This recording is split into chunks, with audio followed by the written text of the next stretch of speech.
MH29 helping hands करून घोषण जातीच्या सापाला जीवदान व भीमनगर जवळच्या शेत शिवारात घोषण या जातीचा विषारी साप असता याची बातमी MH29 हेल्पिंग हँड्सच्या सदस्यांना मिळाली असता ग्रुपचे तालुका उपाध्यक्ष निशांत बनसोड व सुमित हातागडे, योगेश जाधव यांनी काहीही विलंब न करता भीमनगर नजीक असलेले अरुण ढगे यांच्या शेतात पोहोचून त्या सापाला काहीही इजा किंवा हानी न पोहोचता पकडले व निसर्गमुक्त करण्यात आले।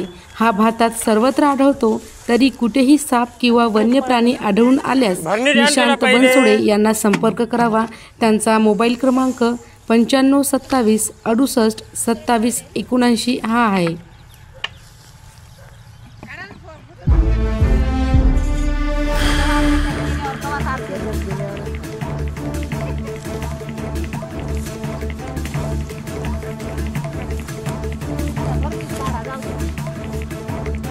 ते झाकण द्या त्याला।